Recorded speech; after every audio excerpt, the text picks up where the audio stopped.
Sebuah puisi esai.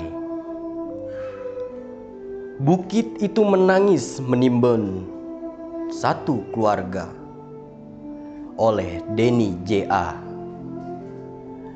Musibah banjir besar di Sumatera bulan November 2025 telah menelan lebih dari 850 nyawa. Ini kisah bukit yang longsor yang menimbun satu keluarga.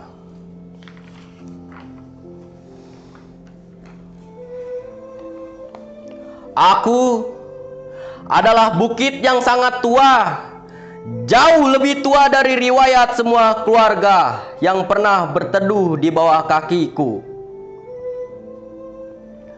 Dulu, hutan tumbuh di dadaku, menjadi untayan doa yang tidak pernah putus. Akar-akar panjang menahanku, seperti tangan-tangan para leluhur yang menjaga dunia tetap seimbang. Warga desa memetik sedikit, menebang satu pohon, dua pohon untuk kayu dapur, untuk membangun rumah kecil, untuk menghangatkan malam mereka. Aku tidak pernah marah. Aku tahu mereka menebang dengan hormat, seperti anak meminta kepada ibunya dengan suara pelan. Mereka memotong, tapi juga menanam.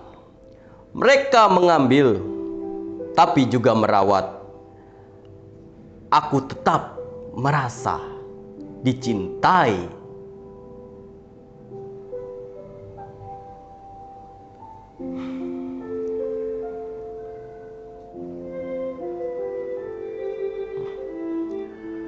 Tapi mereka berbeda. Gergaji tak lagi diayunkan oleh tangan desa. Mesin-mesin besar datang entah dari mana.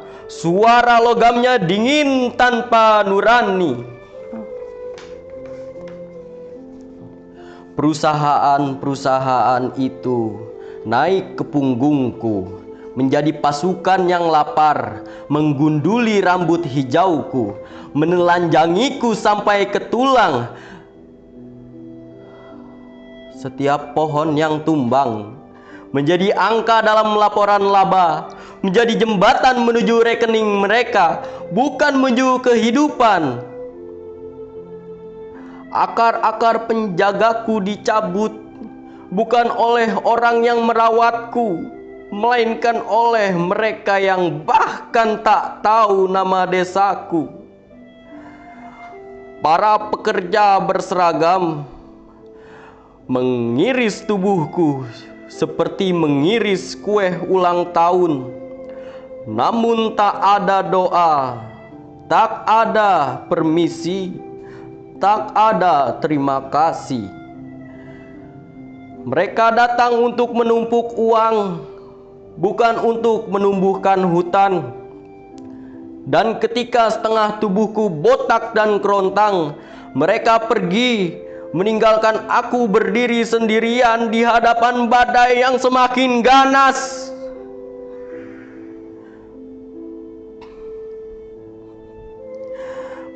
Pada malam itu, hujan turun dengan deras yang mengguncang langit. Ia mengetuk luka-luka lamaku yang tak sempat sembuh. Tanahku bergerak pelan. Aku sudah ringkih, seperti orang tua yang tak lagi pasti mana kaki yang masih kuat untuk berdiri. Aku mencari akar-akar yang dulu memelukku. Tak ada. Aku mencari pohon-pohon yang dulu menahan bahuku. Tak ada.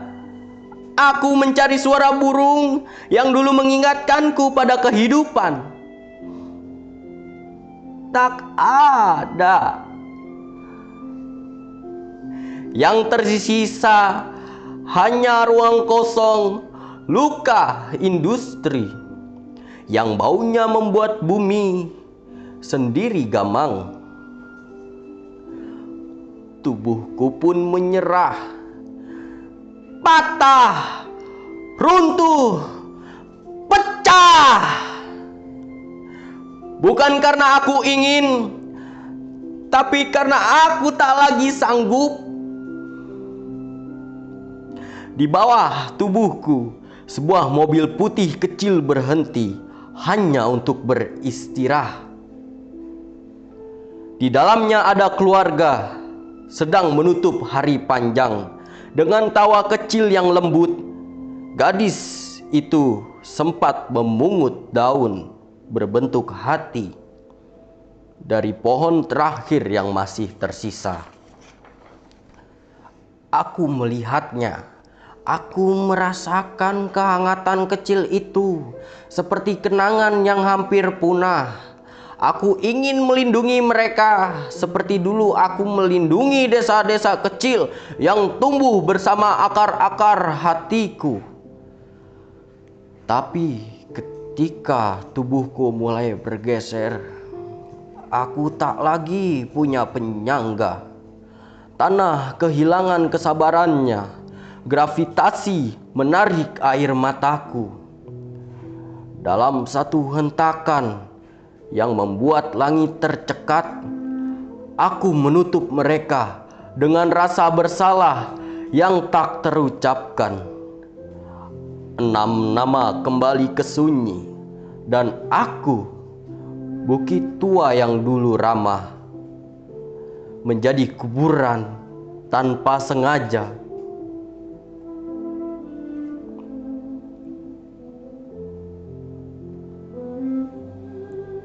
Ketika aku runtuh, kampung-kampung kecil ikut hancur.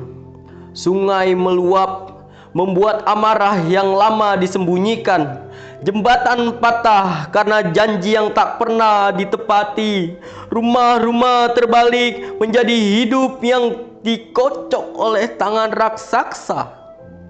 Orang-orang berkata, hujan terlalu deras. Tanah tak kuat.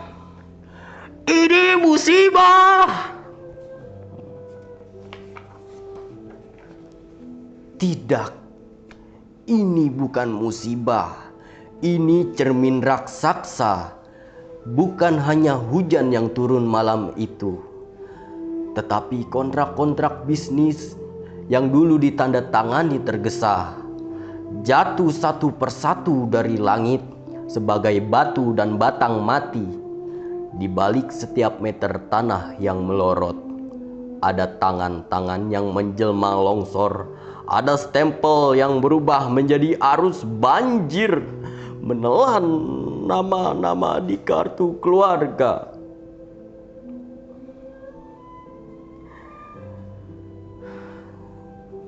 Kini aku terbaring, separuh hilang, separuh menjadi kubur.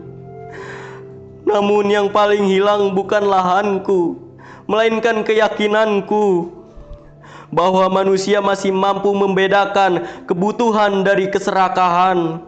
Warga desa menebangku dengan cinta, dengan hormat, dengan seimbang. Aku sanggup sembuh. Tapi perusahaan menebangku dengan ambisi, dengan ketamakan, dengan gelap mata.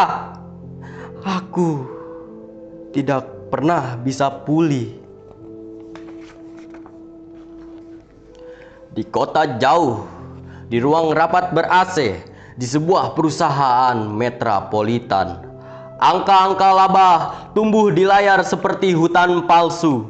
Grafik keuangan naik itu sesungguhnya peta jenazah. Tiap garis hijau adalah nisan yang disamarkan. Di dalam rekening mereka ada lumpur di antara digit. Ada napas terakhir yang dipadatkan menjadi bonus akhir tahun.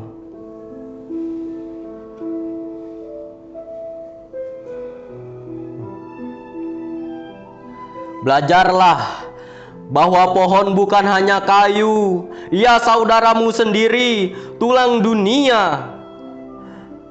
Bahwa hutan bukan lahan kosong, ia keluargamu sendiri, jantung yang berdetak untuk semua makhluk.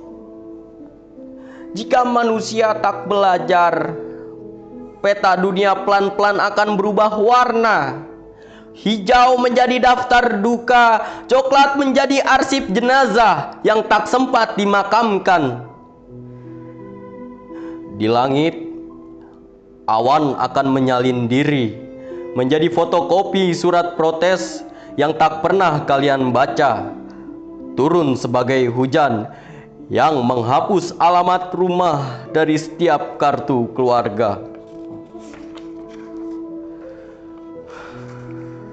Dan bumi yang selama ini diam akan semakin marah